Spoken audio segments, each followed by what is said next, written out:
कमायार और आयरा एक दूसरे को छोड़ने के लिए तैयार हो जाते हैं। आयरा अपना बैग पैक करती है और इरफान साहब के घर जाती है, लेकिन इरफान साहब आयरा को घर में दाखिल होने नहीं देते और उसे लावारिस छोड़ देते हैं। आयरा का दिल टूट जाता है। वो नवीन को कॉल करती है और उसके हॉस्टल जाने लगती है। उसी दौरान एक तेज रफ्तार ट्रक आता है और आयरा की गाड़ी के साथ खौफनाक एक्सीडेंट हो जाता है। आयरा खून में लथपथ होकर बेहोश हो जाती है। इतने में इश्तियाक फलक के साथ घर जा रहा होता है। जैसे ही उनकी नजर आयरा पर पड़ती है, तो वो हैरान हो जाते हैं और फौरन आयरा को अस्पताल ले जाते हैं। डॉक्टर्स आयरा का चेकअप शुरू कर देते हैं। इश्तियाक कामियार को और फलक इरफान साहब को फोन करके आयरा के एक्सीडेंट के बारे में बता देती है।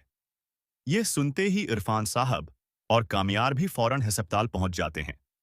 डॉक्टर्स बाहर आकर बताते हैं कि आयरा प्रेग्नेंट थी, लेकिन अब उसकी हालत बहुत खराब है और फौरन खून की बोतल की जरूरत है। कामियार लेबॉर्ट्री जाकर अपना खून निकलवाता है और फौरन डॉक्टर्स को दे देता है। डॉक्टर्स आयरा को खून लगा देते हैं।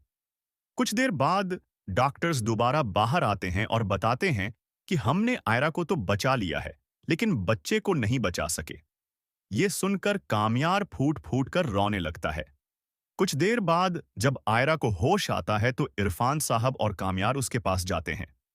कामियार आयरा से मुआफी मांगता है, लेकिन आयरा उसे मुआफ नहीं करती और अस्पताल से डिस्चार्ज होने के बाद इरफान साहब के साथ उनके घर चली जाती है। आयरा अपने बच्चे के खो जाने की वजह से शदीद सदमे में होती है। इसी दौरान इरफान साहब आयरा से कहते हैं कि तुम ये मुल्क छोड़कर अमेरिका चली जाओ और वहीं अपनी स्टडी मुकम्मल करो।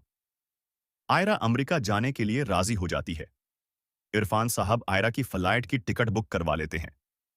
चंद दिन बाद कामियार दोबारा इरफान साहब के घर आकर आयरा को मनाने की कोशिश करता है, लेकिन आयरा न तो कामियार को माफ करती है और न ही उसके साथ जाने के लिए तैयार होती है।